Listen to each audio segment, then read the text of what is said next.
Fala galera, eu sou o Guto Eu Jimenez sou o Nilo Prata. e esse é o podcast Skate Etc. É isso aí, galera. O nosso entrevistado de hoje é Bruno Bourraia, pra quem não conhece, Nobru. Ele que é skatista de ladeira, de vertical também, transições aí. Vai trocar uma ideia com a gente hoje. Pois é, aquele fato sobre o skate, né, que toda pessoa que é skatista também tem os talentos fora do skate. Nobru, fotógrafo da melhor qualidade, fotógrafo de arte, fotógrafo também jornalístico. Bruno, prazer em ter você aqui, brother. Prazer é meu. Bom, vamos falar um pouquinho então sobre o carrinho. Como é que foi a tua primeira vez? Como é que você começou? Você já começou na ladeira ou foi contato com o skate mais normal, como o do Nilo? Olha, com muita precisão eu não vou saber falar, mas talvez as minhas primeiras memórias sejam assim com uns 12 anos de idade. Talvez um pouco antes, mas assim, é difícil falar que com 12 anos eu já tinha um compromisso com o skate, mas era uma coisa que eu já tinha me identificado para além de um passatempo de verão, entendeu? Uhum. E acho que esse momento foi um momento. É difícil memorar assim, mas o que eu me lembro é que já tinha ali o Surf Adventure, algumas coisas assim, algumas experiências cinematográficas assim que já tinham me chamado a atenção. O meu pai, ele é surfista e também fez parte de uma geração assim antiga do skate, né? E que mesclava assim, simulava o surf, né? Com o skate. Então, assim, ele já tinha essa base e essa experiência foi uma experiência muito interessante na nossa família, né? Uhum. Que marcou muito, inclusive, as pessoas que estavam próximas da gente. A gente era visto, assim, como os dois irmãos e o pai que iam para a ladeira, né? Então, assim, eu acho que estaria ali na casa entre os 12 anos, 13 anos, e eu sempre tive esse interesse mais desse skate de roda macia e eixo curto, talvez por remeter assim ao documentário, né, do Dogtowns e Boys, né, que foi nesse momento também com Surf Adventure, pelo menos na minha memória, né? Uhum. Então, não foi. Eu tive contato, sim, com um tubarão. Eu me lembro que eu tive um tubarão, assim, mas era aquele skate mais próximo a um skate infantil, né? Para não usar a palavra brinquedo, né? Que é uma coisa que a gente luta muito para que não seja usado, mas esse skate mais infantil. E que depois as coisas vão evoluindo muito rápido dentro desse meu interesse muito claro, assim, né? Então, acho que foi mais um skatinho que a gente chamaria de penny, que naquela época não tinha nada a ver com isso. Não era nada de plástico e etc. Mas é uma coisa mais ligada a essa vertente, assim. Para ir aquele skate para você se deslocar do lado A, né, do ponto A para o ponto B, sem compromisso, sem nada.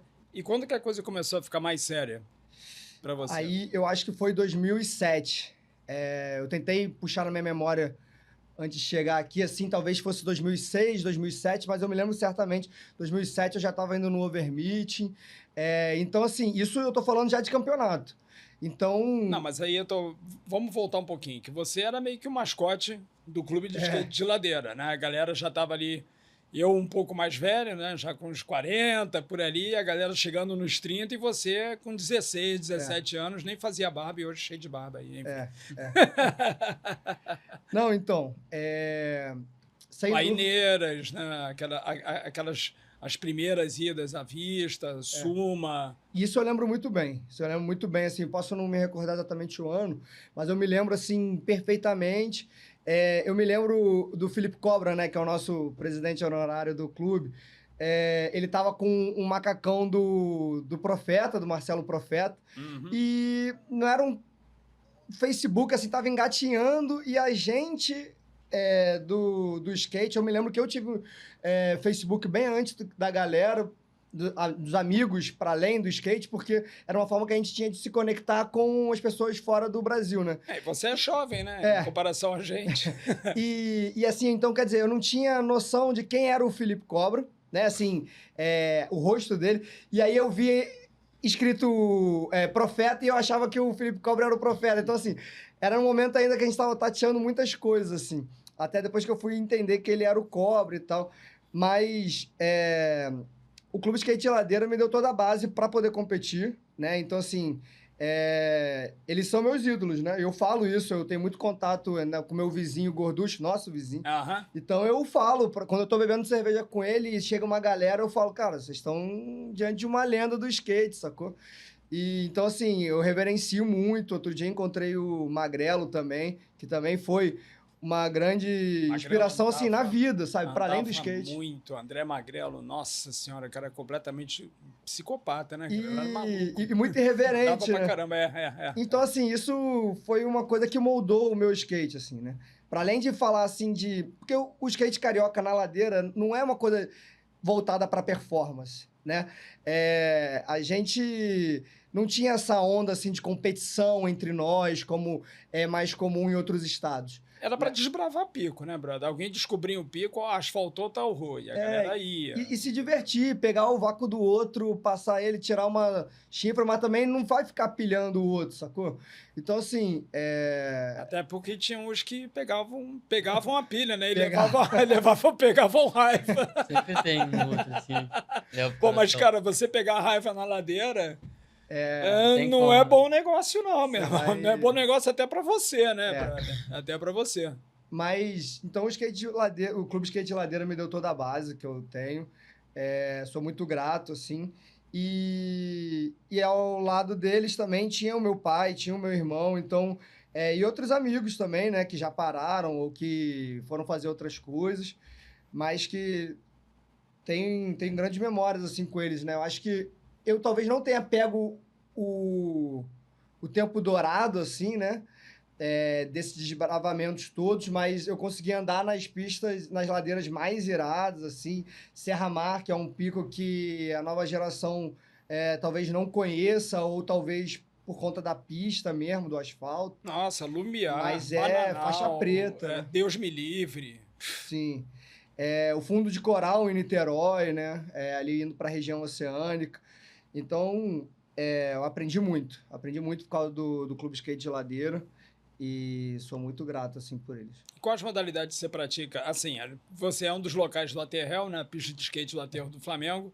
No Bruanda, a gente vai até tomar um café, entendeu? Fica na sombra, porque o rolê do cara é, sabe, muito intenso, ocupa a pista quase toda. E anda, né? Anda no gás.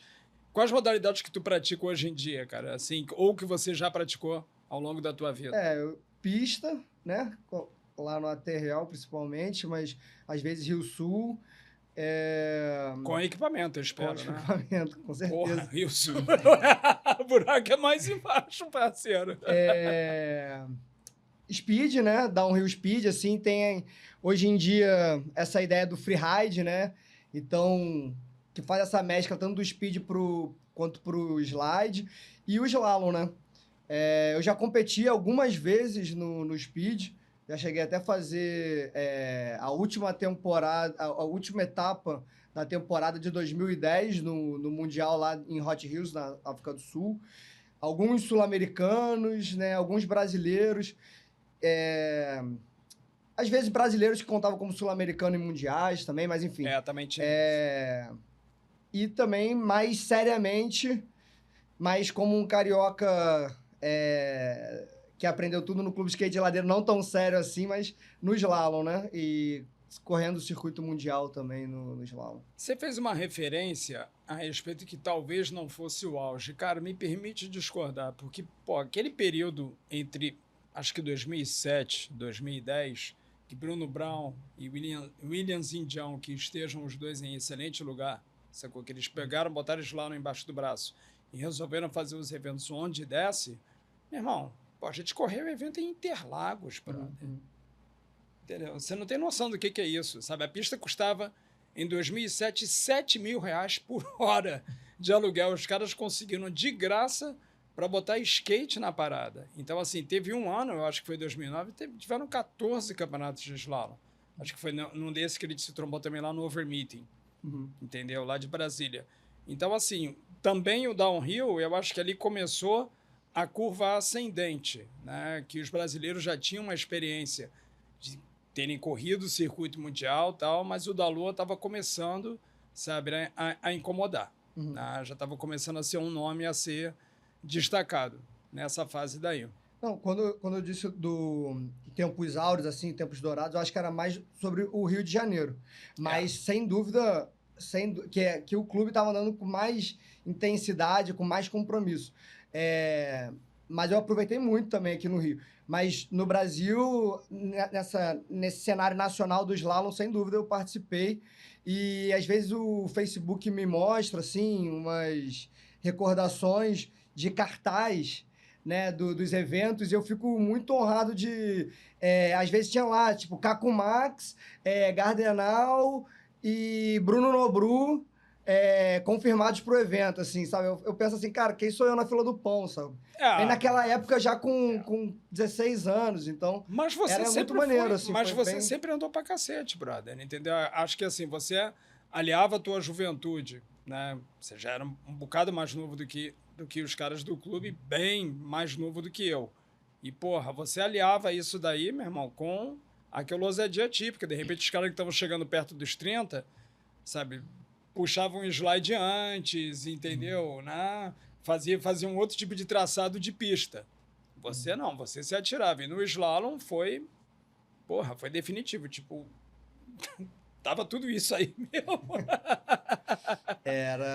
Eu me lembro um dia, assim, no Overmeeting, lá em Brasília, o Caco Max sempre foi nossa referência no slalom, né? Quando a gente estava engateando, ele estava correndo. E correndo. Correndo, meu irmão. E ele fazia uns 3 drops na ladeira e já parava, né? E eu bufando ali, indo e voltando, subindo, descendo, e eu ainda não estava satisfeito, né? E aí eu ficava pensando assim, cara, parece que a gente não tá na mesma pista, entendeu? E depois, com o tempo, né, eu fui percebendo algumas coisas, tanto, né, que ele também não tinha a mesma disposição que eu, física, né, pela minha idade, mas ele tinha toda a experiência e a qualidade de um rolê que eu não tinha, né? Então, ele não precisava andar isso tudo que eu estava andando. Não, ele treinava. E mesmo assim, ele ainda era superior, assim, né? E possivelmente ainda. A largada dele era um absurdo, né, meu irmão? Se piscasse, tchau. Você ia ver ele crescendo na sua frente, se distanciando e você desistindo. Cara. Você tipo ali, deixa eu fazer meus cones aqui, né? Caco Max, o absurdo, anda até hoje, entendeu? Eu vejo, assim, alguns vídeos que a galera da Escama, lá, o pessoal que toma conta lá da pista do Parque Marinha do Brasil, que é do lado da pista da Orla, né, lá de Porto Alegre, de vez em quando, cara, não faz muito tempo, tinha um vídeo dele lá, meu irmão. Fritando, como sempre. E eu já vi ele andando no Parque Marinha. Ele faz um movimento assim muito doido que o que leva é o ombro dianteiro. E aí ele tá quase olhando a pista de cabeça para baixo. Assim, né? Então ele se enverga todo. Assim, ele tem um movimento muito peculiar, mas que já dá a característica de um pumping, né? De um movimento de corpo Parece muito que forte. ele tá dando um carvinzão num bowl alto, entendeu? Mesmo naquelas paredes que são mais baixas e que não são, né? Ali, só quando você chega pro fundo que a parede realmente ela fica, né, em pé mesmo. Mas mesmo nas paredes mais baixas ele faz aquele movimento como se estivesse dando um puta carvinzão num bowl alto. Como se fosse pegar uma curva muito fechada e que, na verdade, ele vai na diagonal. É impressionante. Ele é um gênio. Ele é um gênio aqui do slalom, do skate de ladeira, entendeu? Muito satisfeito de ter feito vários eventos com ele também. Agora, em termos de Rio, cara, assim, eu costumo, pelo menos em termos de skate de ladeira, o Rio assemelha nesse ponto com a história da humanidade, que é AC e DC. A história da humanidade é antes de Cristo, depois de Cristo. Do Rio é antes do clube e depois do clube. Sim, porque, né, cara, de repente asfaltaram tudo por causa da visita do Papa, que gerou, né, o Tropa de Elite, o BOP, não sei o quê, mas gerou também deles asfaltarem todas as ladeiras. E assim, a minha galera, a gente já tava com 30 e poucos. E aí veio a galera do clube, entendeu? Atrás, os caras cheios de sangue nos olhos, todo mundo novão, ninguém casado, ninguém com filho, ninguém com responsabilidade. E eu diria botaram pra baixo, cara. O clube mudou o game aqui no Rio. E eu diria que até demorou pra ter responsabilidade, né? Alguns não tem até hoje. Alguns não tem até hoje. Mas deixa isso pra lá. Isso é vida pessoal de cada um do clube, entendeu? Não vou citar todos, porque eu sei que eu vou esquecer e aí nego vai ficar puto, então O clube mora no coração, Não, galera. mas eles sabem, assim, são referências, eu sempre disse isso pra eles, assim. Sei lá, cara, posso não ter pego, se eu não peguei o Tempos Áureos do Rio de Janeiro, Não, pegou. foram esses os meus Tempos Áureos, entendeu? Não, mas Da pegou, minha isso que eu vida. tô dizendo. Você pegou sim, cara. Foi Pegou muito- sim, que foi a muito galera foda. tava ativa. Porra, brother, a gente fez a gente, né? Minha contribuição foi muito pouca, né? Mas organizar um evento de nível mundial, cara, em 2006, Sim. com 3 patrocinadores, É. entendeu? E bancaram... Ficou pra história, e né? Ficou pra história. O pô, próprio ficou pra história. presidente da IGSA, o Marcus Hamilton, ele bota esse evento assim como os top 5 de todos aqueles que ele já organizou de uma instituição que teve, talvez você saiba melhor do que eu, talvez uns 10, 15 anos. Mas a GSA teve mais, cara. A IDF surgiu foi em 2013. Ele já... talvez 15 anos. Sabe, a IDF surgiu em 2013, a Então, GSA você já tinha pelo menos imagina 15 anos. Em média, bota aí 10 a 15 eventos por ano, nesses 15 anos, e o Mundial da Vista ficou entre os 5 fácil. Se não falar que foi o melhor ou o segundo melhor para ele, entendeu? Foi bem marcante. Muito marcante, foi um divisor de águas mesmo, assim. Sim. E chancelar e botar a Vista chinesa, que é um marco, uma meca pro skate carioca, mas também botar isso no quadro nacional, entendeu? Foi onde eu aprendi muito. Eu me lembro um dia também de eu estar caindo umas 2, 3 vezes a cada drop, assim, na Vista Chinesa pro lado Zona Norte, que é mais faixa preta. Nossa, e aí o ali é Magrelo, o Aimeia, meu irmão. Ali é Suicidal Tendency. e o Magrelo, ele chegou pra mim e falou, cara, assim não dá, vem comigo. E assim, meio que se botando em risco, né? Porque se eu tô caindo e o cara vai junto comigo, assim, a chance de eu avançar nele ou do skate ir em direção a ele, né? E aí ele me mostrou a linha e de lá pra cá, bicho, segurança total.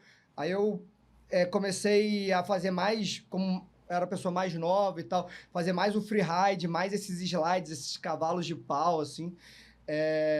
Então, deixei de fazer foot break, né? Sem frear. Então, assim, foi realmente a roda girando, né? Eles me ensinando, depois eu passando o bastão também para uma nova galera, né? Aí tinha o Kids from Rio, uma galera bem mais jovem, que aí começou a pegar também essas manhas, não só no vídeo, né? Que agora, naquela época, eles já tinham o YouTube. Já tinha o YouTube, tinha o Rato explicações também, né? Não pode deixar nunca de mencionar o Rodrigo Rato, né? O gaúcho que veio morar aqui no Rio, que teve uma influência, assim, absurda em cima dessa molecada e em cima do cenário, né, cara? Os tutoriais deles, tudo bem, que já tem alguns anos, mas os fundamentos estão ali, meu irmão. De repente, você vai trocar o skate, mas o fundamento é aquele ali. Aqueles fundamentos que ele passou nos vídeos são válidos até hoje. Exatamente. E a facilidade que você vai ter também quando você andar com essa pessoa presencialmente, né? E aí o cenário foi girando, assim, né? E agora a gente teve um gap aí, um intervalo, mas agora a gente tem uma geração muito pilhada que eu conheci recentemente, mas que já estão aí há algum tempo, né? Que é a União Skate Downhill. E fiquei muito feliz de encontrá-los, assim. Vou mandar essa semana aí, final de semana, já estou confirmado no rolê.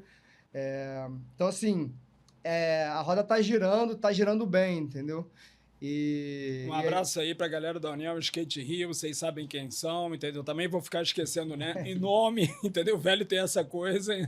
Um abraço aí pra galera e, porra, qualquer hora vou levar meu long lá de 40 polegadas pra atrapalhar a sessão de vocês. Você acha que poderia ser feito algo, que falta alguma coisa pra poder fazer movimentar mais essa cena mesmo, essa categoria do skate, né? Que deu uma apagada, é uma outra. Tem gente que nem sabe que existe essa modalidade, de fato, o slalom, que foi uma das primeiras e tal, né? Isso não foi a primeira, eu acho, não foi? Competição, assim, teve um campeonato. O primeiro campeonato de skate foi em 1959 e tiveram competições de freestyle e slalom. Até hoje ninguém sabe qual foi ou não teve registro qual que aconteceu primeiro. Mas você vê, no primeiro campeonato, brother, estamos falando de mais de 65 anos. É uma categoria muito pouco falada, né, cara? Tem pouquíssimas pessoas que sabem, assim... Eu diria assim que, claro, né, ela é pouco falada no Brasil. Sim. Existe a modalidade slalom também, ela está presente em outros esportes. Veio do esqui, né? Quando eu comecei, esqui, era pezinho também, do lado tá. do outro. Era pezinho do lado, entendeu? Depois é que a gente assumiu a postura do skate, né? Um pé mais à frente do outro. Mas era pezinho do lado, teu pé da frente um pouco mais, sabe? Uma pontinha do pé para fora, pisando um pouquinho atrás do truck e, sabe? Eu já vi uns registros desses, assim. Quando eu comecei era antigo, assim. assim. Exatamente. Mas, então assim, quando a gente fala slalom, em outras partes do mundo, principalmente nesses lugares de neve, tudo, de montanha, as pessoas já entendem o que seria, né? Mas, de fato, o skate slalom talvez seja a modalidade mais conhecida do skate, né? E a gente busca no Rio de Janeiro, de uma maneira bem presente, assim, bem atual, movimentar essa cena. Já houve eventos aqui, assim, mas nunca com uma regularidade, assim. E isso tem muito a ver com o número de adeptos, assim, né? Então, é uma coisa que a gente busca, e aí muito também com o Guto, a gente fez um grupo de WhatsApp, então, assim, aquelas pessoas que se interessarem pelo que a gente Tem algum lugar que você recomenda pra galera que quer começar? Chega assim, vou nesse lugar, vai lá. Pra mim, o lugar, assim, mais clássico e que me ensinou tudo que eu sei do slalom seria a ciclovia ali perto do Monumento para Estácio de Sá, né, que é uma ciclovia ali perto da entre a academia e o Assador, né, aquela churrascaria. Aterro do Flamengo, tá, galera? Então, ali tem um Szinho que eu sempre fiz um Tide Slalom, acho que também vale daqui a pouco a gente falar desse glossário. Sim, sim. Mas eu fazia um circuito que fazia a curva para os dois lados, né? E isso era por eu andar muito rápido e ter essas duas curvas, assim, você tinha que estar muito equilibrado no skate, né? Para fazer essa pendulação. Então, eu aprendi basicamente tudo que eu sei, assim, nesse pico. Mas hoje a gente já vê também outros picos interessantes, né? No próprio aterro, tem perto ali da pista de aeromodelismo. Sim, que é uma ladeira mais um pouquinho mais aguda. Um pouquinho mais aguda. Ela não é sinuosa, tem no finalzinho. Bem tranquilo, no finalzinho ela deriva para a esquerda. Não dá para dizer que ela é uma, vamos dizer, sinuosa como esse outro trecho lá perto da pirâmide. Esse aí Mas agora a gente tem também focado nossas atenções ali no Parque Radical de Deodoro, né? É um lugar, assim, bem amplo, que tem algumas ladeiras e que a gente consegue explorar bastante coisa, fazer vários circuitos, vários tipos de circuito de slalom, né? Mas, assim, para completar aquela ideia inicial, a gente está fazendo um esforço muito grande de mobilizar e de publicizar, assim, de explicar o que é o slalom, trazer novos adeptos. Mais a galera, né? Então, assim, quem quiser começar, mesmo que eu não saiba andar de skate, ou que tenha seu skate, mas que não seja exatamente esse, pode procurar a gente, né? Pode me localizar nas redes sociais. A gente adiciona no grupo do WhatsApp e a gente explica tudo, chama para sessão. Eu tenho um outro skate que não é esse, é um skate com as minhas peças reservas, assim, antigas, e que eu sempre levo para sessão, então, um skate reserva, quem não tiver o skate certo, assim, entre aspas, né, focado para slalom, vai ter o meu skate para andar. Então, assim, é só chegar. É só chegar e se juntar. E a nossa intenção é fazer essa cena de uma maneira mais perene, assim, né? Que não dependa de uma pessoa. Então, que a gente consiga levar bastante gente, como é São Paulo, como Porto Alegre também. Sul, tá? Porto Alegre tá voltando a crescer. Também é sazonal, né? Mas a gente tá nessa busca.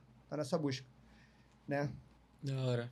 E expandir de novo, né, cara? Porque, porra, você fez uma referência do passado. A gente teve um campeonato lá em Niterói, não sei se você se lembra, do MAC. Uhum. Meu irmão, a ladeira pesada, cara. A ladeira pesada. Aquela que tem uns alraidzinhos e pá. Essa ou não? Não, é pro outro lado, cara. É no MAC, descendo pro lado... Não pro lado de Icaraí, pro lado do outro... não sei se é Engá ou... Tem uma praiazinha ali. Eu lembro... É pro lado contrário de Icaraí, entendeu? Que era um trecho íngreme, não tinha muito espaço para você frear, não, cara. Entendeu? E você terminava o circuito num puta gás. Aí o que os caras fizeram? Eles tinham bloqueado o trânsito, né?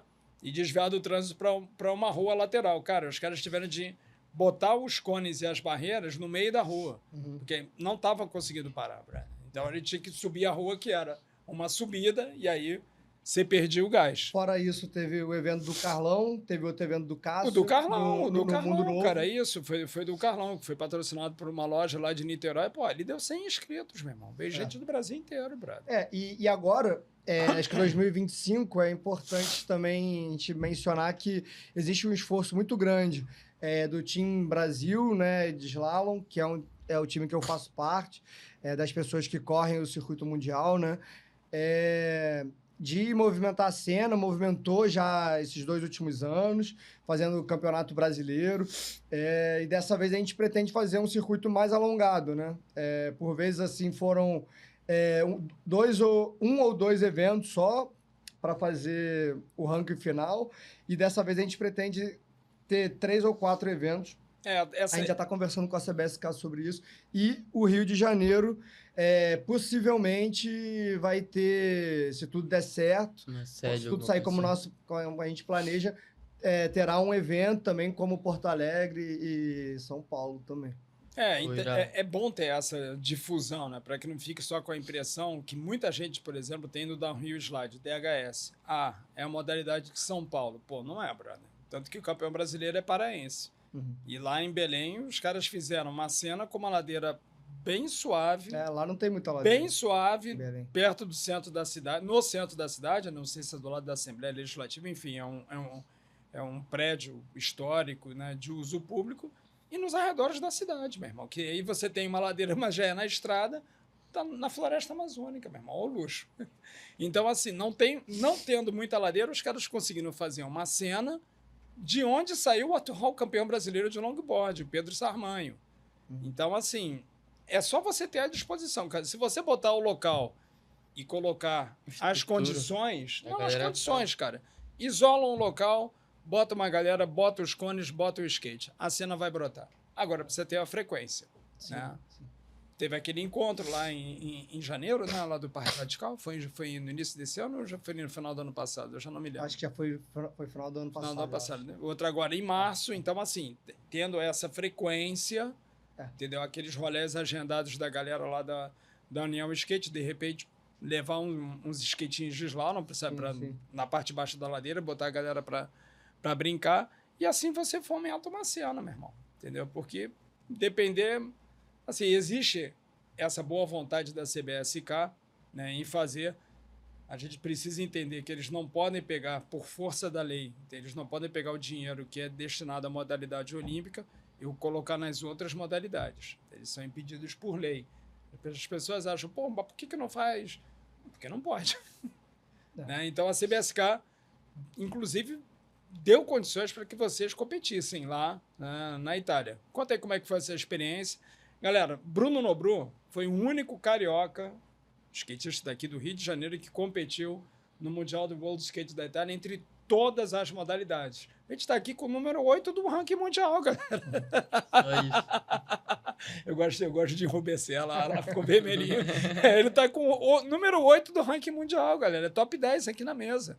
Não é pouca coisa, não. Depois a gente vai mostrar aí as diferenças do skate de velho e skate de novo, mas... Explica pra galera como é que foi esse, assim, havia a data marcada e de repente teve uma equipe, brother. Fizeram um campeonato, né, para poder definir mais ou menos as posições e de repente teve uma equipe. Falei, caralho, olha isso. Eu acho que... Como é que foi esse processo?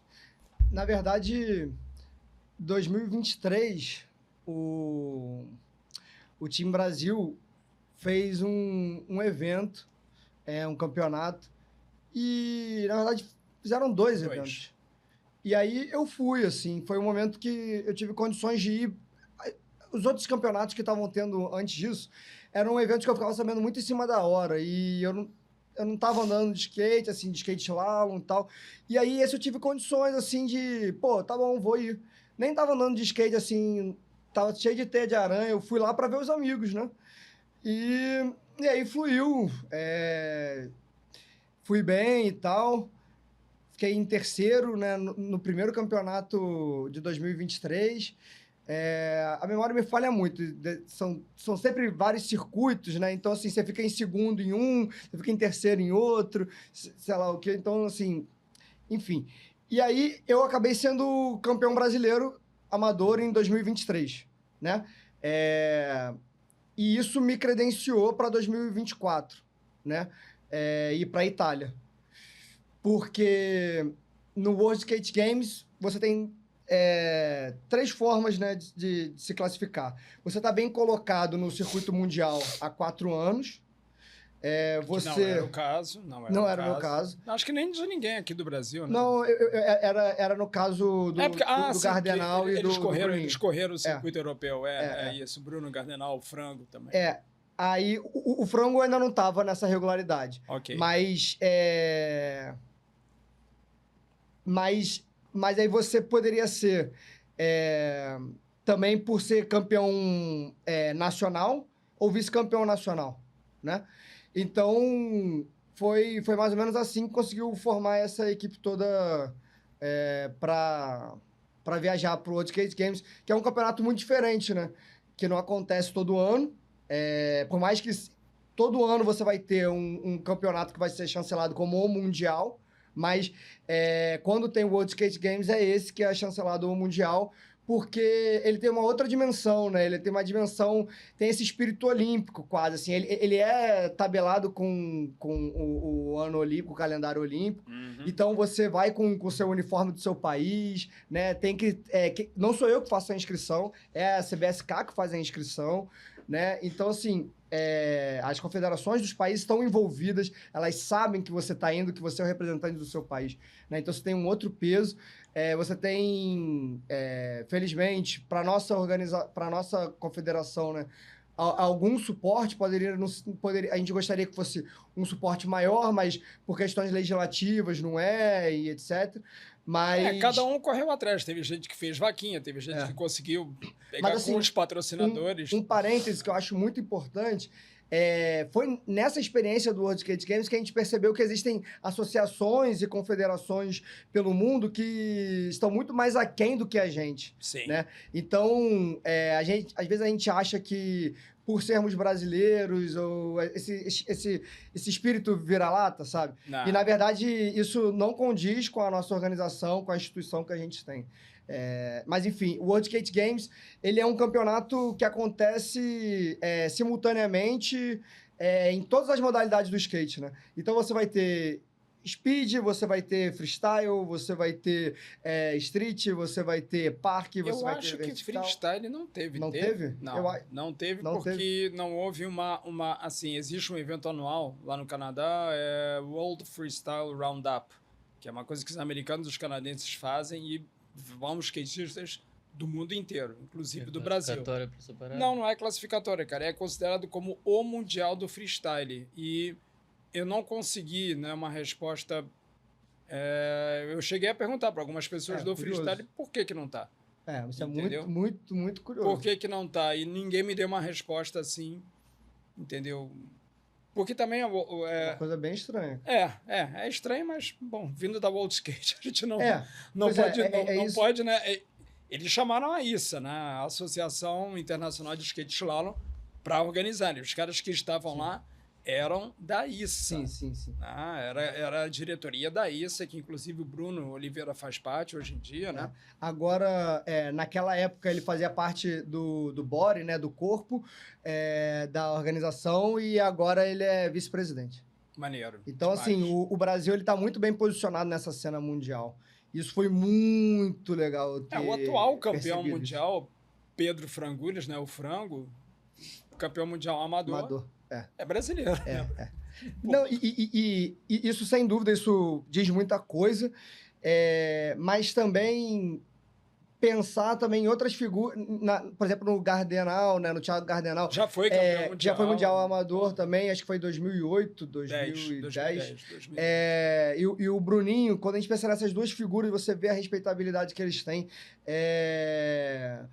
Você vê, assim... Sabe aquela coisa de pessoas que você admira, né, que são muito rápidos e que você não gostaria de pegar na sua bateria, eles param o que eles estão fazendo, o que eles estão conversando para ver o Gardena descendo e estão estudando ele, sabe? Assim como a gente estuda também os grandes nomes. Então, assim, é muito legal você estar ali vendo isso. Ver a consideração que os caras têm, Pô, respeito. Né, é arrepiante, bicho, é arrepiante. É porque é isso, né? A gente não ganha dinheiro com isso, assim. A gente ganha o nosso dia com esses certos elogios, com chegarem com o álbum do campeonato e te pedirem um autógrafo, sacou? Te elogiar, pô, que estilo bonito que você tem, sabe? Enfim, então é mais ou menos assim, cara. Eu fiquei todo pimposo, assim, quando o Louis Semble, que é da Inglaterra, ele veio pra Caieiras. A gente se cumprimentou, assim, eu ainda não o conhecia, mas sabia dessa longa trajetória dele com o Bruninho e tal, essa parceria dele. E aí ele me cumprimenta assim e fala, The Faster Guy. Aí, pô, já falei, caralho, pô, o maluco já tá ligado, sabe? Tá prestando atenção na cena daqui, sabe? E eu que não tinha ido viajar ainda, né?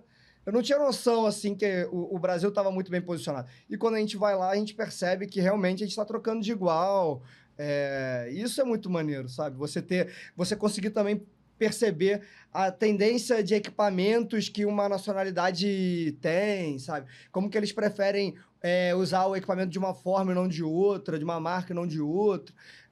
Enfim, a gente mudou muito. No geral, o Team Brasil hoje inverte, às vezes, borracha, apertou mais o eixo, porque a gente viu que a tendência dessa é o que estava acontecendo lá fora, né? Então, assim, é uma viagem que é muito divertido e tal, mas também tem muito estudo, né?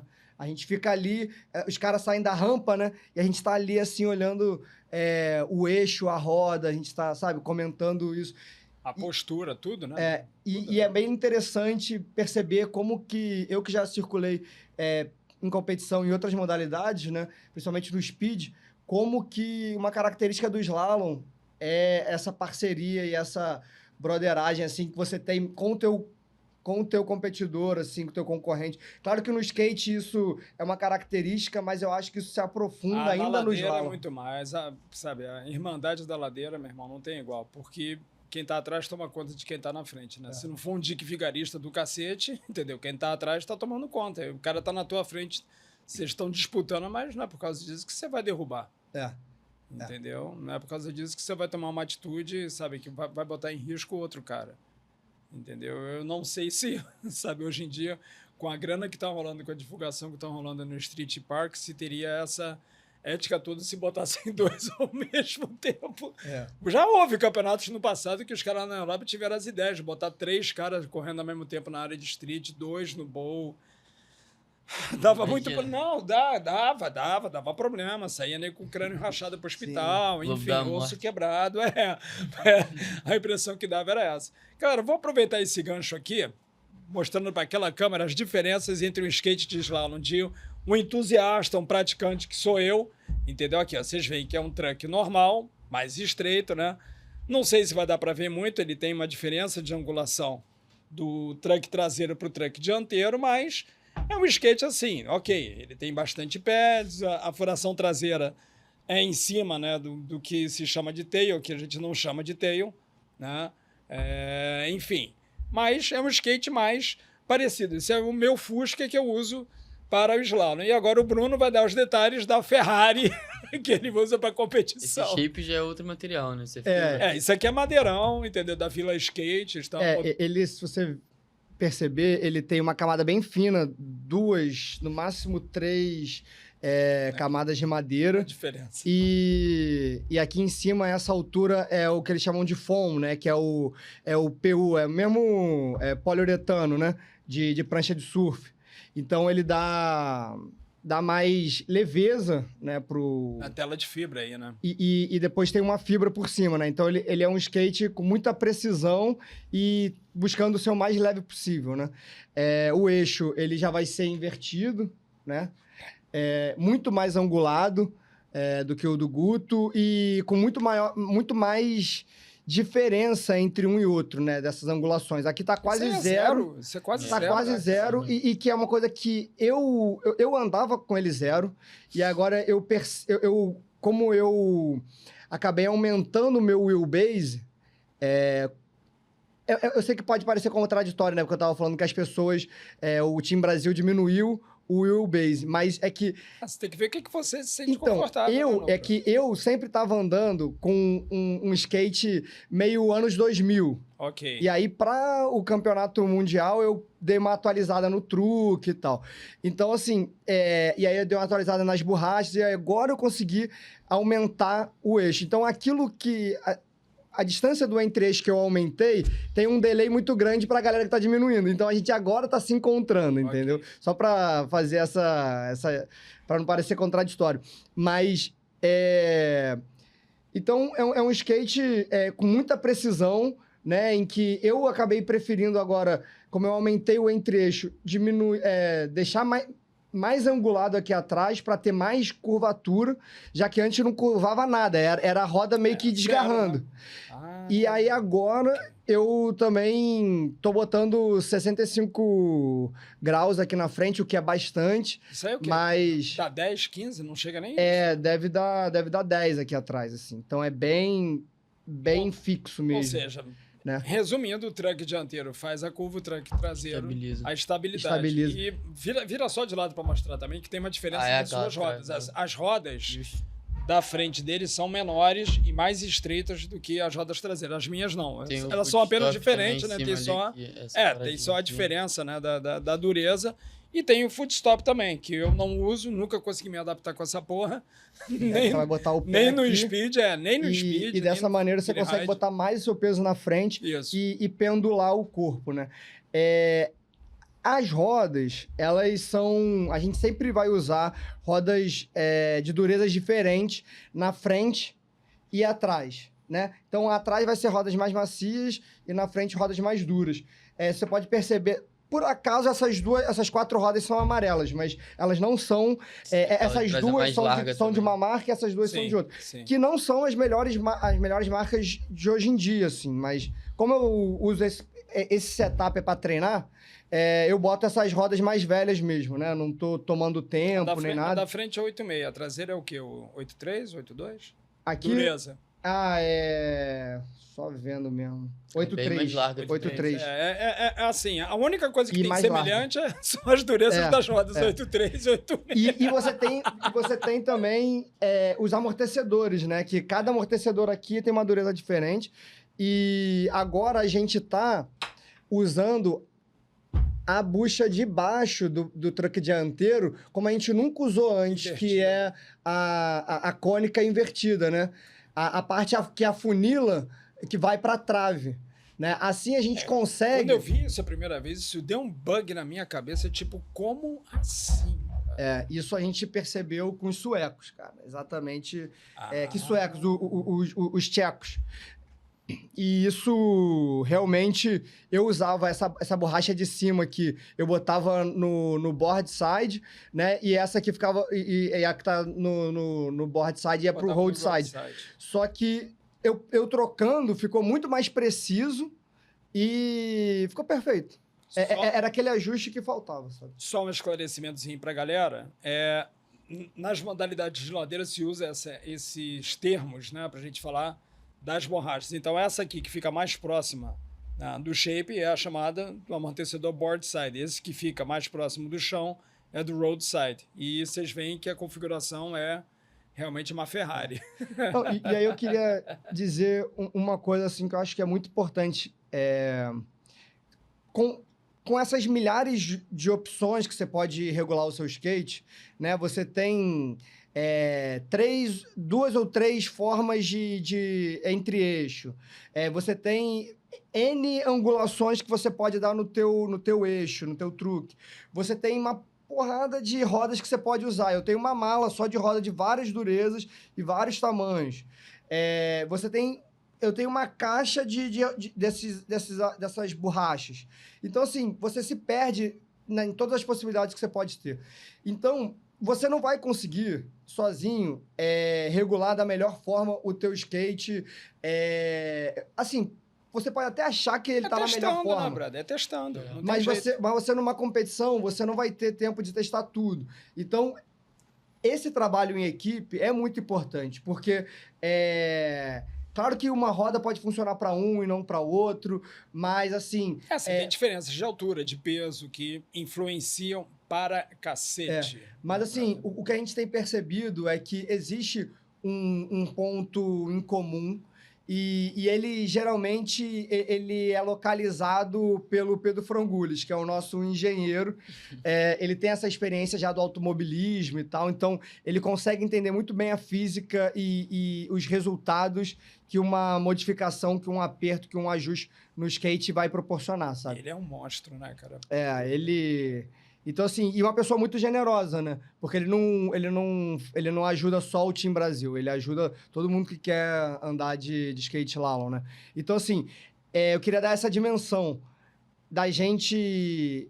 A gente só vai chegar... E isso eu aprendi lá, né? Acho que talvez tenha sido a coisa mais interessante desse Mundial, né?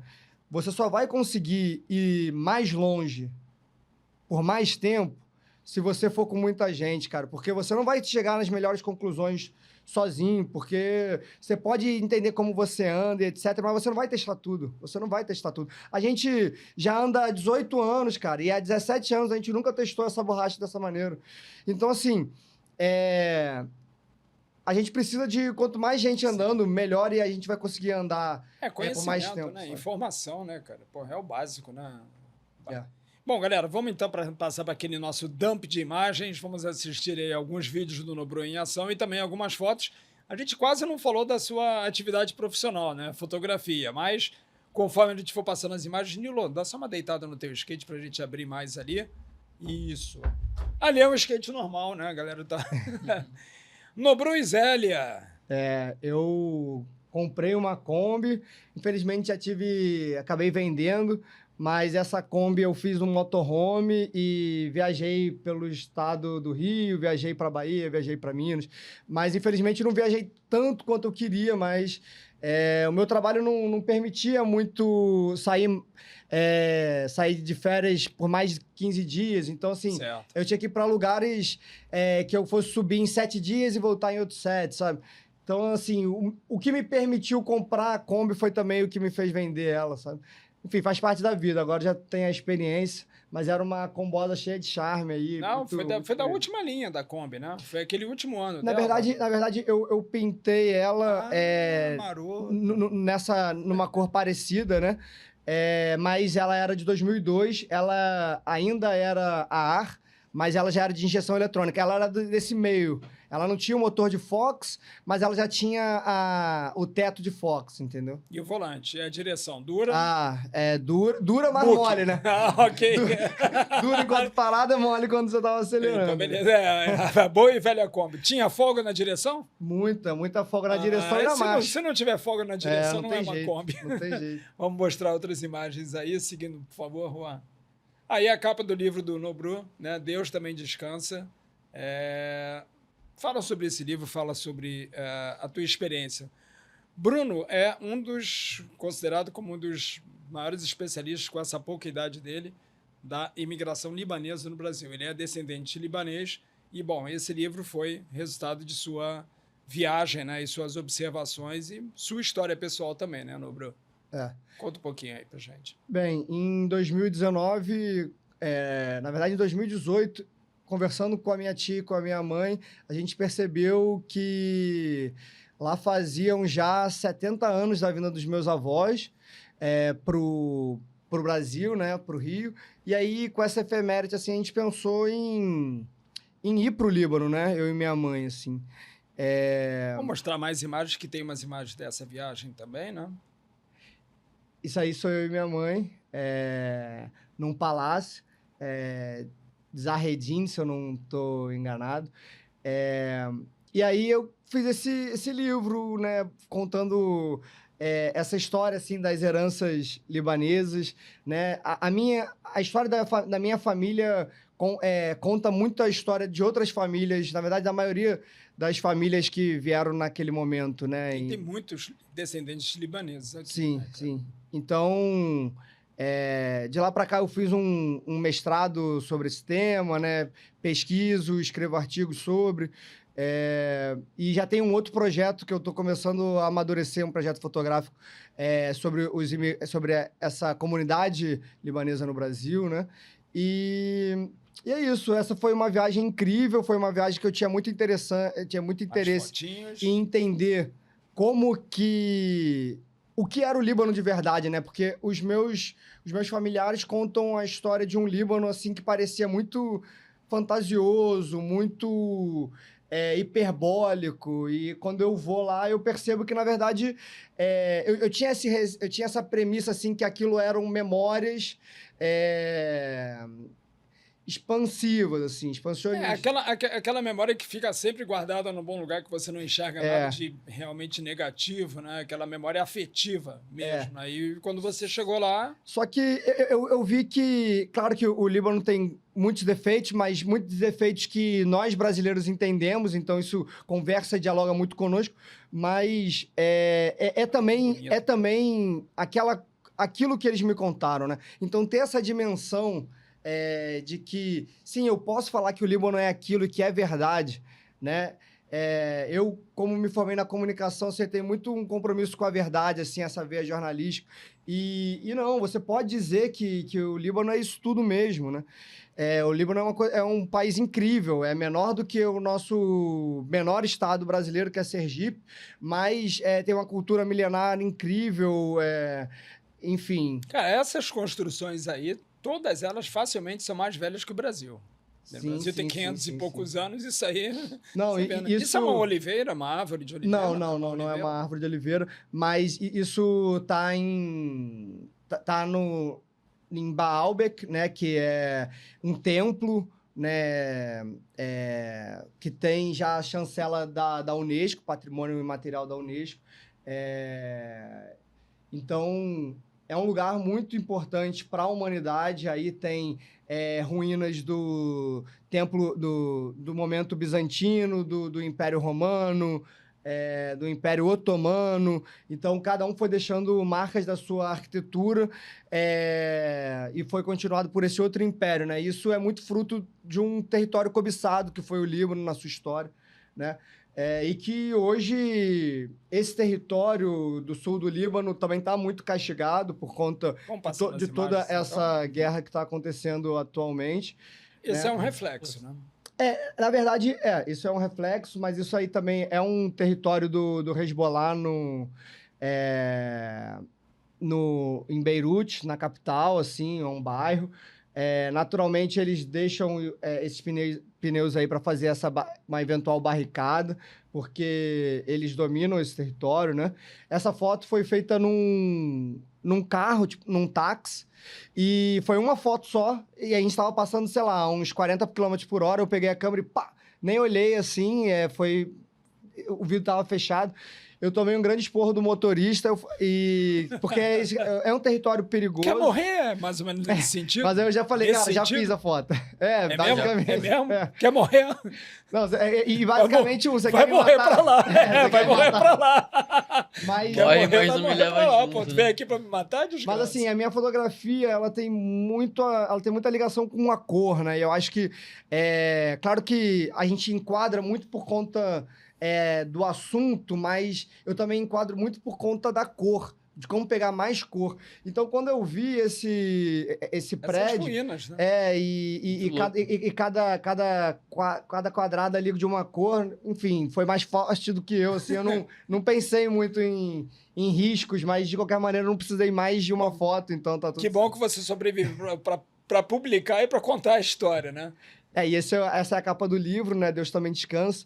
Meu objetivo com esse título foi, como eu contava a história da minha família, a partir da minha família, é a história do Líbano, mas a partir da minha família, eu quis fazer algo poético, algo que não ofendesse, né? E naquele momento eu estava começando os meus estudos, e Deus Também Descansa foi esse título poético, essa intenção de poder, através da história, né, das religiões, mostrar como... trazer uma teoria, né, de como Deus fez uma terra tão bonita, tão abençoada quando você vê aquelas paisagens todas, aquelas grutas de Jeddah e outras coisas, mas você também encontra uma dualidade muito grande com esses vícios, né, que teriam surgido a partir do descanso dele, né? Então, Deus Também Descansa é um nome que... Foi por isso que você usou uma imagem de uma parede cravejada de balas? E uma imagem também, ao mesmo tempo, muito bonita, né? Com essas flores, né? Então, assim, o Líbano é essa dualidade. O Líbano é uma coisa...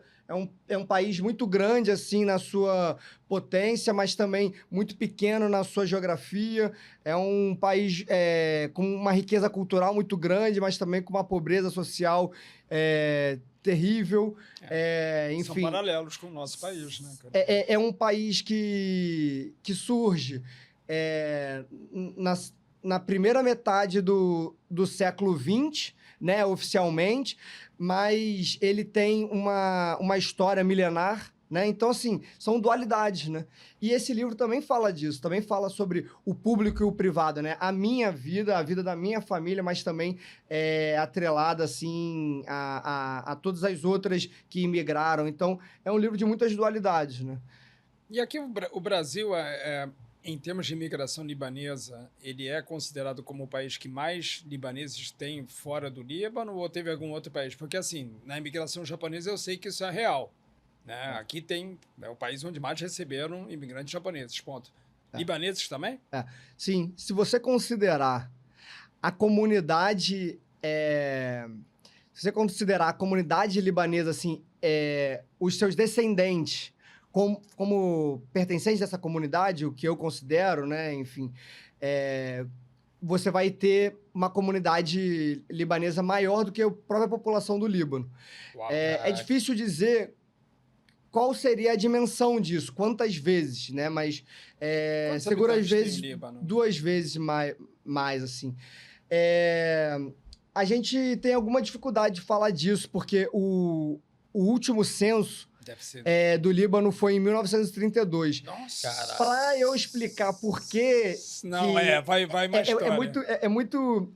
É possível, é muito tangível te explicar isso, mas aí eu acho que eu precisaria de um outro podcast. Aí você me convida num podcast História e etc., que aí eu falo. Boa. Tá aí, ó. Uma dica para professores de história. Chame Nobru que ele dá aula para vocês aí. Vamos seguindo as imagens. Aterrel. Pista de skate do Aterrel do Flamengo. Essa pintura azul é tão melhor, né? Essa é a micro.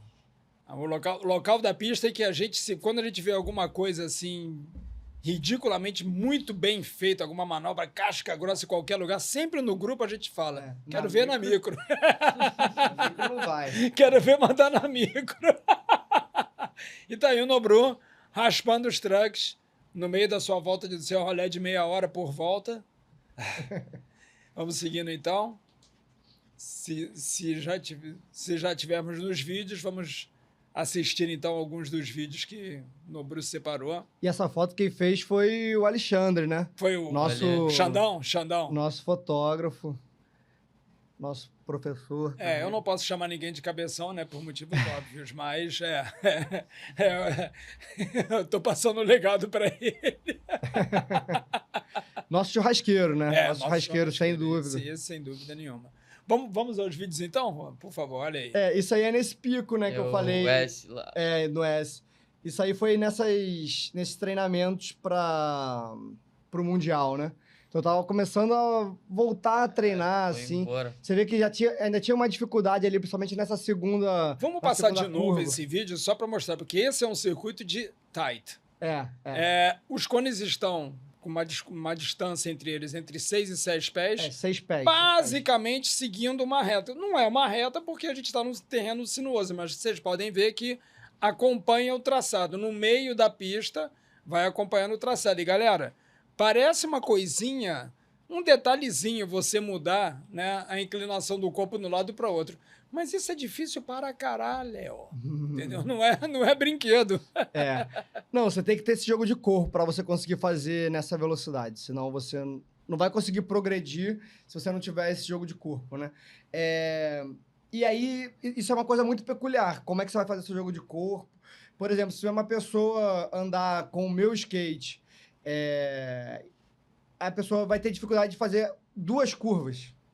Porque esse skate, ele tá organizado, tá setado para esse jogo de corpo, para essa força, né? Então, assim, esse skate para as outras pessoas vai muito reto, né? E enquanto esse outro que eu mencionei, o meu skate reserva, ele tá preparado, assim, para a galera que vai jogar menos o corpo, né? Uhum. Então, esse jogo de corpo, ele é fundamental para você conseguir ir para frente e evoluir na sua velocidade, entendeu? E por isso que a gente usa esse foot stop, né? Para você poder botar mais peso para frente e com mais segurança. Vamos assistir mais vídeos, que a gente tem mais umas apresentações do Nobru, inclusive em campeonatos, né? Aí é um pico clássico, né? Museu do Ipiranga, em São Paulo. Eu já tava com um shape antigo, mas eu tava treinando, né? Pro campeonato, pro World Skate Games. E aí quem tá filmando é o Bruninho. Esse ele era legal, hein? Esse é o final do Tight, né? É um híbrido que você fez ali. A primeira parte era um híbrido, e aí depois tinha um Tight e acelera, né? Olha, essa ladeira, ela é pouco inclinada, mas ela tem 330 metros, galera. Então, assim, mesmo ela sendo pouco inclinada... Aquele finalzinho de laranja diminuiu um pouco o espaço, né? Não, e acelera muito, o asfalto é muito bom. Aí você vê que tá para um lado, tem offset para um lado e para o outro, e aí é o tight. Aí é na reta mesmo. E aí você vê que é ritmo. Nem respira. O vídeo, ele já não dava... Quando você vê o canto, né, dos cones, você já vê ele meio torto, né? Porque tá muito rápido. Mas a gente também vê isso. Quando a gente tá descendo ali, a gente vê eles meio na diagonal, assim. E você só tem que seguir o ritmo. Você não tá entendendo mais nada. Você tem que ir na confiança. Ali mesmo. Não pode arregar, né? Porque a velocidade é aquela e o que a gente vê é aquilo. Cruiserzinho que eu sempre voltava pro trabalho, assim. No período aí tinha aqueles... olho de gato, tá ligado? E aí tinha uma hora que era uma madeirinha que pegava um ritmo que era isso. Se você não fizesse o movimento, você... a diferença do olho de gato pro cone é que o cone sai. O cone sai. Eu ficava assim, ou eu jogo ou eu morro aqui, tá ligado? Tem essa diferença básica. Mas é isso, assim. É que às vezes você fica muito inseguro porque você não tá... você já não tá mais respondendo, assim, né? Não é mais a sua mente, é o ritmo. É tipo, é o ritmo compasso mesmo, tic-tac. Vamos ver mais vídeos, que tá bonito. Tá bonito, a galera com certeza vai ter uma excelente... Quem tá tendo o primeiro contato, né? Vai ter uma excelente primeira impressão aí do slalom. Tem mais alguma coisinha? Ih, Nobru meteu na mão na massa, compadre. Nobru pedreiro. Isso aí quem filmou foi o Bruninho, a gente estava lá na Itália. A gente está bem acostumado em andar com asfalto ruim, né? Mas os europeus não, né? E no final da ladeira tinha tipo aquelas costelas de vaca, né? E pra gente era tranquilo. Mas eles também não tinham expertise também de construir, de consertar a pista. E a gente na terra tem, né? Brasileiro é o império da gambiarra, né, meu irmão? É o imperador da gambiarra, né? E eu acho que muito ligado também a essa experiência do Bruninho no body da Issa, né, e tal. A gente... foi solidário, assim, a gente não precisava, aquilo não impedia, aquilo não botava a gente em risco, mas... se os outros não estão acostumados, se vai era interessante trazer um diferencial contrário para os outros, né, cara? Não vale a pena. Já era, inclusive também já era depois da linha de chegada, mas assim, enfim... Caí dentro, eu e Nina, principalmente, né? Ela também ajudou. E a gente tampou os buracos ali para fazer o evento acontecer da melhor forma. Vamos para mais vídeos aí. Tem vídeos do Bruno andando de skate, tem até ele trabalhando. Né? Tinha até esquecido desse vídeo aí. Esse é na Itália, foi no híbrido. Nessa modalidade, eu fui... Foi nessa modalidade? Não, foi na do Tight, que eu fui o melhor brasileiro lá, né? Mas essa foi o híbrido. A galera pode reparar. 26º. A galera pode reparar que tem trechos que são mais retos, né? O trecho de tight, aí você tem as variações para um lado e para o outro, né? Os chamados offsets, tanto para a direita quanto para a esquerda, e a mistura desses E a gente circuitos. É isso saindo que da se chama rampa... híbrido, né? Ele já é um pouco mais afastado que o Tide, que é um sequencial um Sim. do outro, né? Mas E aí a ele gente tem também o Giant, que talvez seja o próximo, que aí já vai ser bem mais afastado, né? Um do outro. Vamos dar uma olhada aí no vídeo do Giant, que, assim, tem esse nome porque é o slalom gigante, onde os cones, eles têm uma distância mínima de 8 pés. Então, é para pegar a velocidade bonitinho. Vamos ver se a gente assiste Acelera. esse vídeo aí. Aí isso aí foi em Exatamente. Caieiras. É o do drone. Olha que coisa Foi de maravilhosa. drone. Aí dá 50 km por hora. Bizarro. E aí era só o treino, assim, né? Depois eu tirei a calça, botei uma lycra pra ir tomada de tempo, né? Mas já dá pra ver que acelera só nos treinos aí. Bem casca Não, grossa. e é um circuito justo, hein, meu irmão? É um circuito justo. Errou, tchau, né? Esse circuito, acho que vale até botar de novo aí. Esse circuito, ele chamou muita atenção dos gringos. Foi um campeonato que veio... Foi o campeonato que mais veio gringo na história do Brasil, assim, do slalom. Pô, com certeza. E mudou o patamar, assim, do Brasil, né? O que a gente tinha visto na Itália, a gente conseguiu trazer isso. O Team Brasil conseguiu trazer pros outros skatistas Isso não é final que... não, meu irmão. Não, tipo, aquele meiozinho ali que vai lá. Mas olha o gás, brother. Olha o gás. Cara, errou a pendulação, tchau. Errou o cone. Muito. Assim, Preciso, né? tem que ser muito preciso, cara, porque o wheelbase você vai mudar. Ele tá com o wheelbase maior agora, ele tá para um wheelbase agora eu não mexo mais no... Você não aproxima ele? Esse é meu wheelbase de Giant Slalom para Tide Slalom. Ah, é? Não, eu particularmente prefiro abrir mais pro Giant, né, meu irmão? Não, eu gostaria, mas eu não tenho outro shape mas com uma outra duração. O wheelbase então é enorme, brother. Ele é 21 polegadas. Enorme. 21 Ele polegadas. tá nessa configuração. E anterior é o quê? 19? 20. 20. Uhum. Mas assim, antes... Tem gente em São Paulo fazendo Tide Slalom de 24 polegadas. Então, assim... deve ser os predadores da vida, aquelas pessoas bem pequenininhas, né? Bem... Mas, assim, é possível, né? E eu conversando com o Donald Campbell, né? Que é o dono da marca Pavel, né? Que faz esses shapes. Ele explicou muito...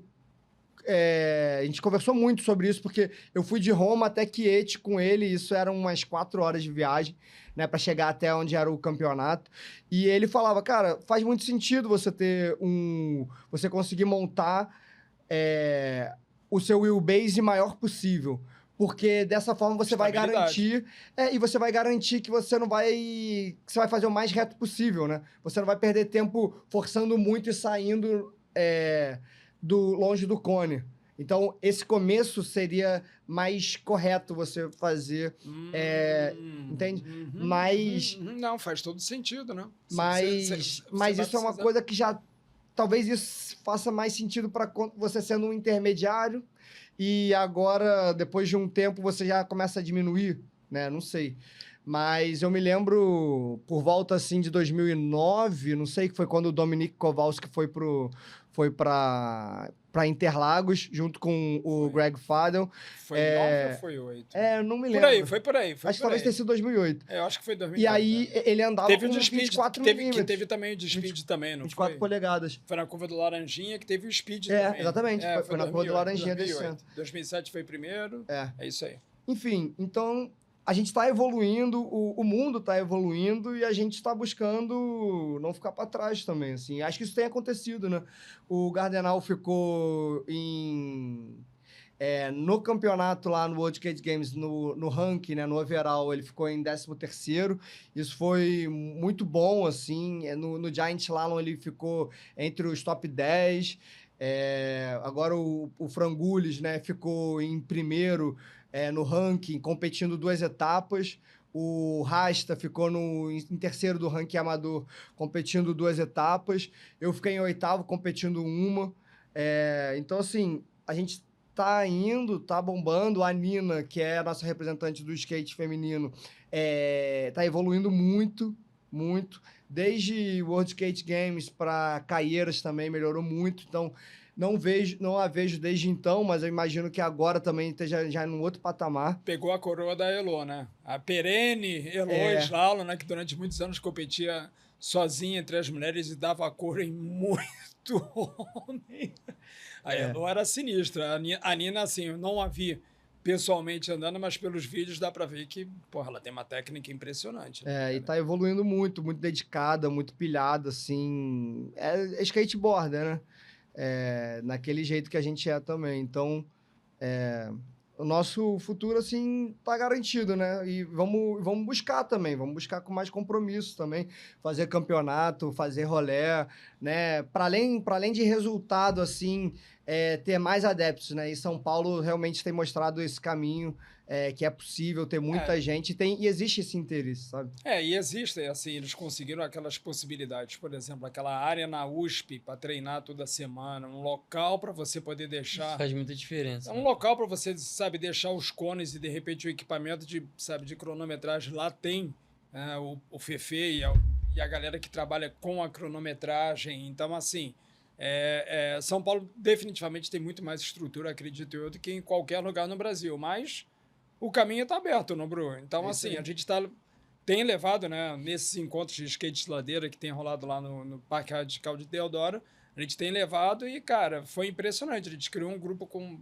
2, 3 pessoas, 4 pessoas e já tem uma galera. Talvez já tem mais uma galera, eu nem sei. 13, sei lá. Eu não contei, mas você vê, cara, para uma modalidade que sim, uma modalidade de nicho, né?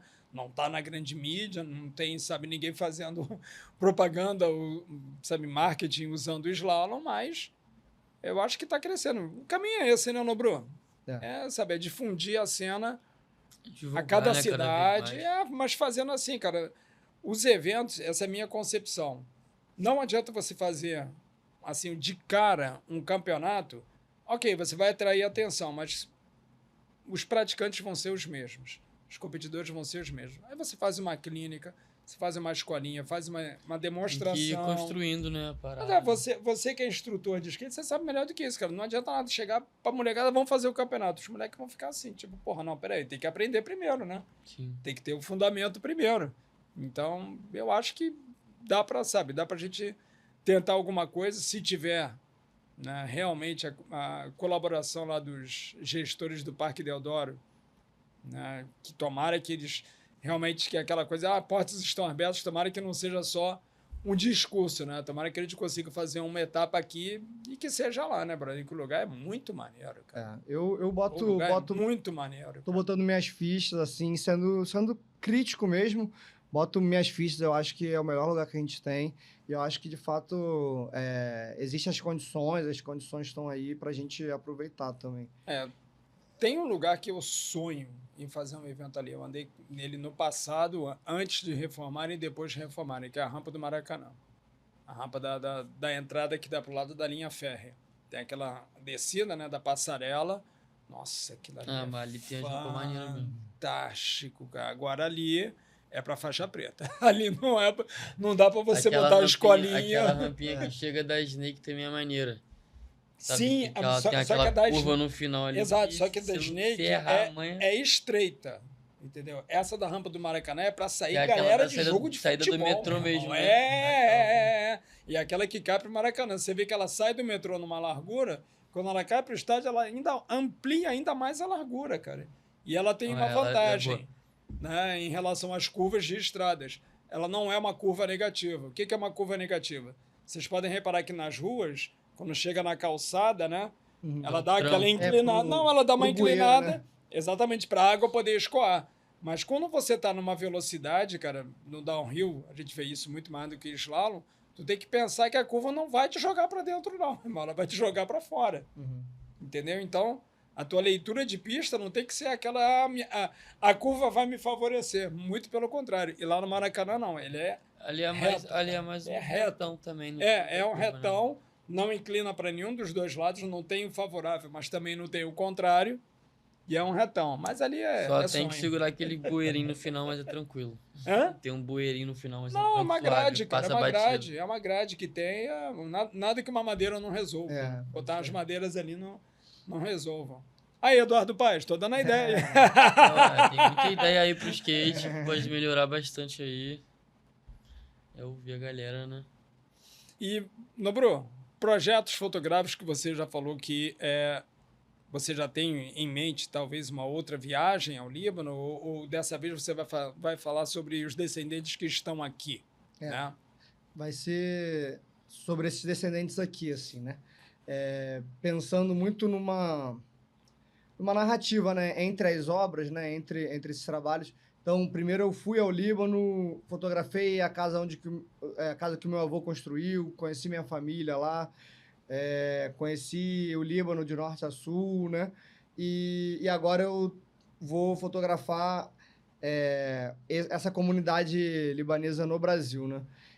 Aliada a todo esse estudo acadêmico, a historiografia, a esses meus trabalhos, meus artigos, né?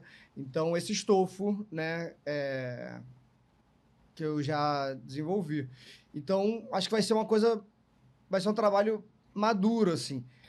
Eu acho que esse livro é um resultado muito legal, eu me impressiono ainda, eu gosto muito dele, mas eu acredito que eu tive muita sorte, né? Eu acho que talvez esse assunto, né, de ter quase que uma conversa espiritual com os meus avós, que eu não os conheci, foi uma busca, assim, por conhecê-los, né? Então, acho que, às vezes, me soa que eu tive esse auxílio, né, deles, mas mas eu acho que eu fui muito num risco, né? Que eu acabei fazendo as melhores escolhas, felizmente. Mas eu acho que agora eu consigo trilhar um caminho mais consolidado e um caminho com mais bagagem, né? Então, eu vejo que vai ser um trabalho talvez com mais estofo, né? Mas eu já tenho uma câmera que foi feita na época que os meus avós chegaram aqui, então essa linguagem, o material fotográfico... Tipo daquelas Rolleiflex, aquela de sanfona? Exatamente. Nossa, meu pai teve uma dessas. Então, com essas lentes duplas, né? Então, assim, já existe toda uma construção, né, estética também, e uma justificativa para isso, para chegar também, para trazer mais sentido, né, mais significado para o trabalho, né? Acho que cada vez mais a fotografia não é só chegar e fotografar, não é um exercício assim momentâneo, oportuno, né? É uma coisa que se constrói mesmo, né?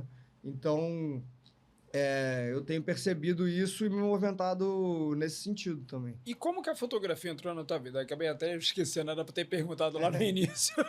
Como é que a fotografia entrou na tua vida, brother? O que Primeiro, teu estado tirou foto.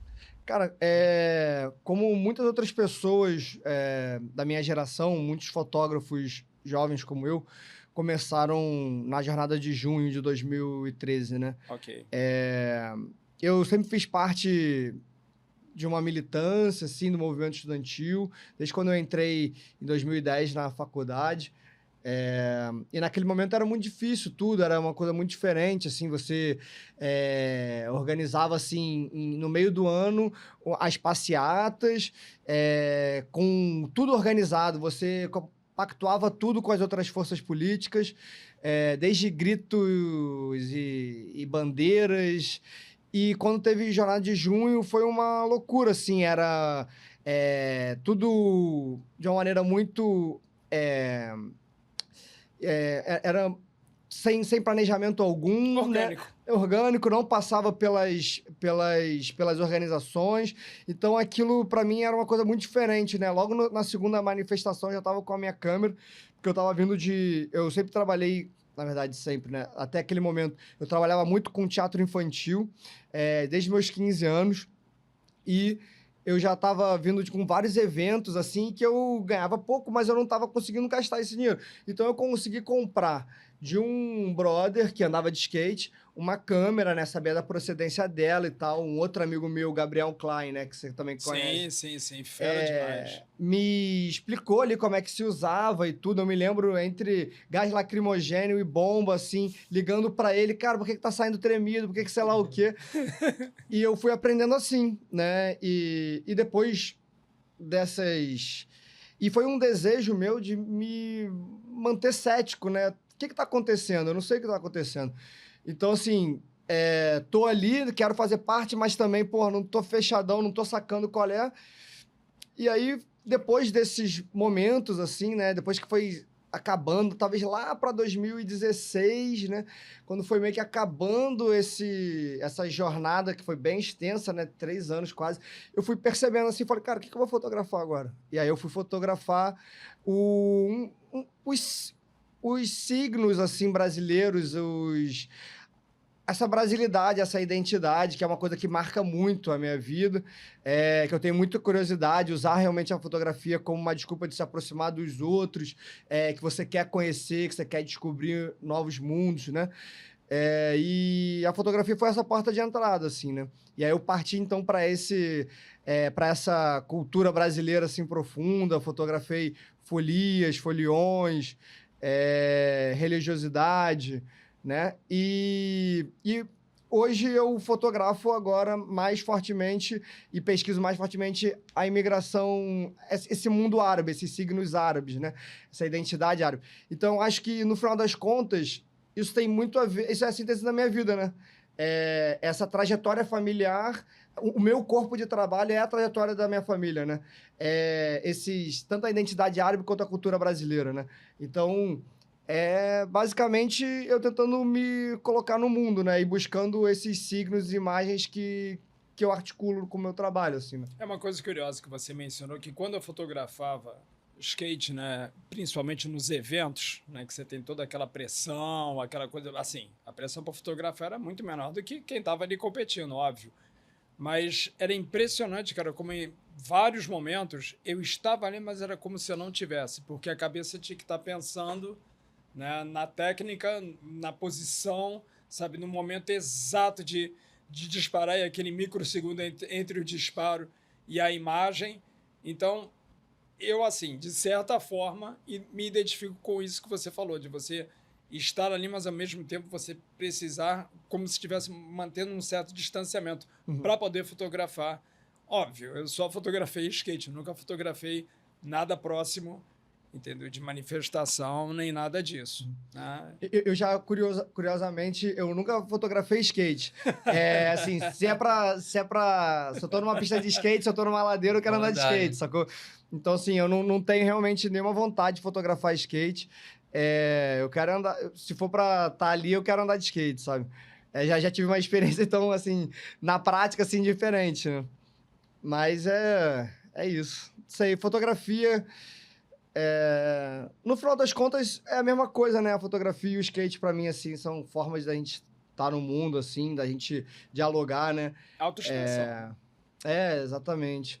De você se compreender também, né?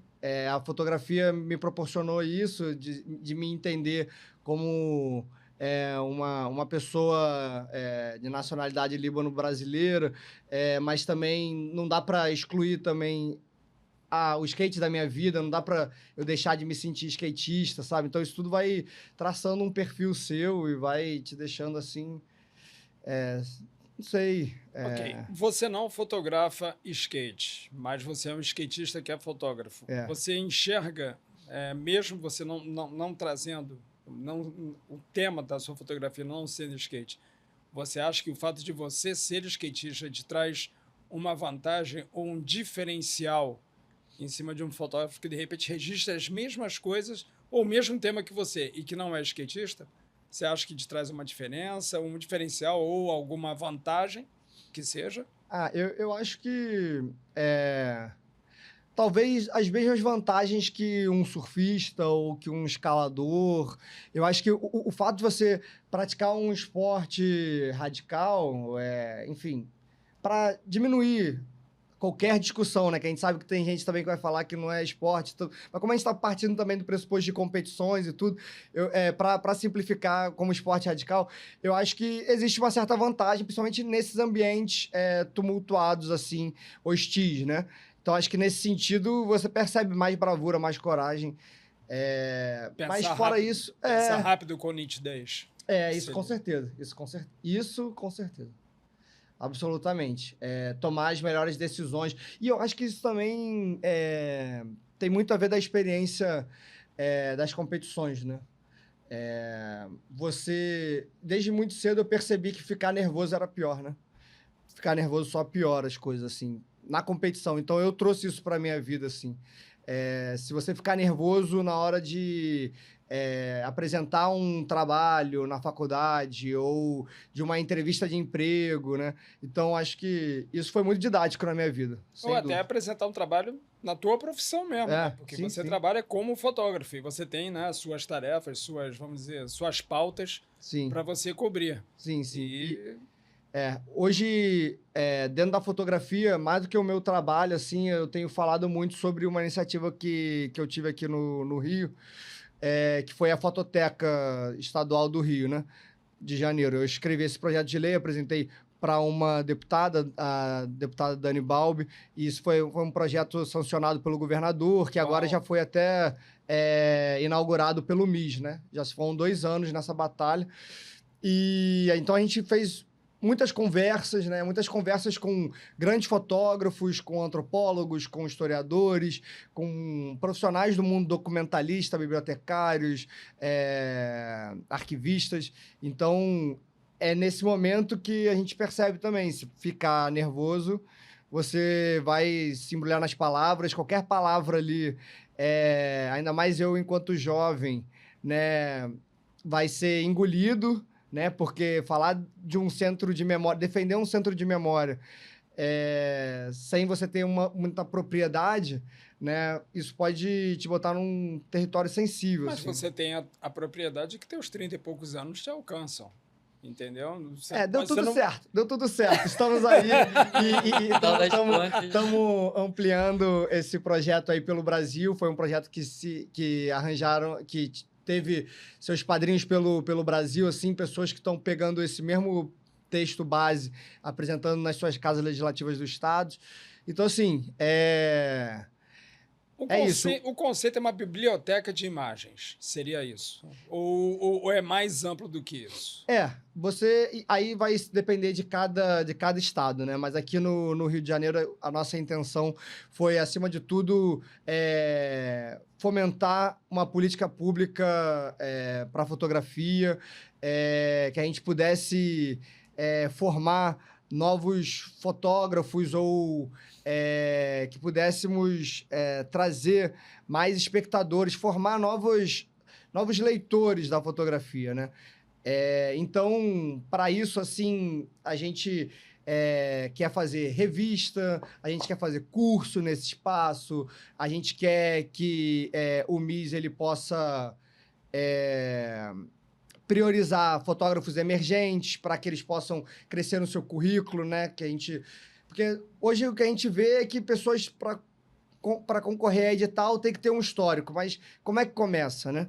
Então, agora, ao mesmo tempo, também dá mais condições para esses centros de memória se estabelecerem, se solidificarem, né? O que a gente vê no Arquivo Público Estadual do Rio de Janeiro é lamentável, é complicado. Então, a gente conseguir, nesse momento, abrir um novo centro de memória e não fechar, eu acho que já é uma conquista, né? Independente pro lugar que a gente vai. Mas a gente estabeleceu uma série de apontamentos, entregou esses documentos para o MIS, e a nossa ideia é que a gente consiga formar um público de espectadores e de fotógrafos, mas também estimular a produção, né?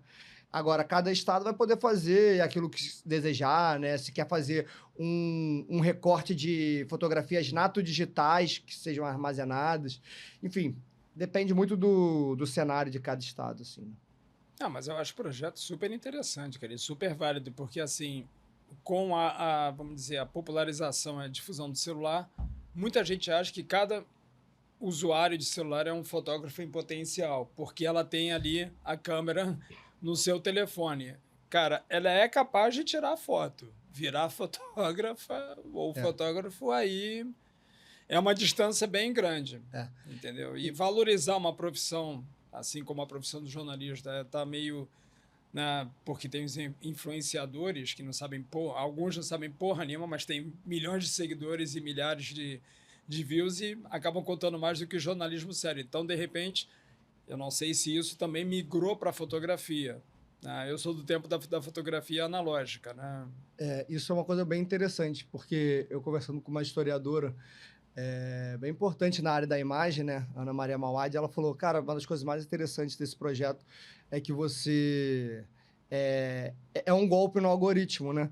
Hoje a gente tem a impressão que a gente acha as coisas, né? Mas as coisas que nos acham, né? Muito pelo contrário. E você estabelecer, assim, ferramentas de buscas, arquivos próprios, né? Palavras-chave, enfim, você está conseguindo entregar aquilo que a pessoa procura, né? Então, isso é muito importante mesmo, né? Isso acho que casa muito com o que você está falando, assim.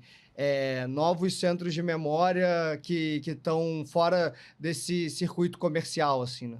Entregando aquilo que a gente quer procurar. Porque é muito fácil você dizer, o Brasil são vários Brasis. Maneiro, mas aí você chega na mídia só mostra um microcosmo de uma região ou de duas. Como se o Brasil fosse sul e sudeste. Uhum.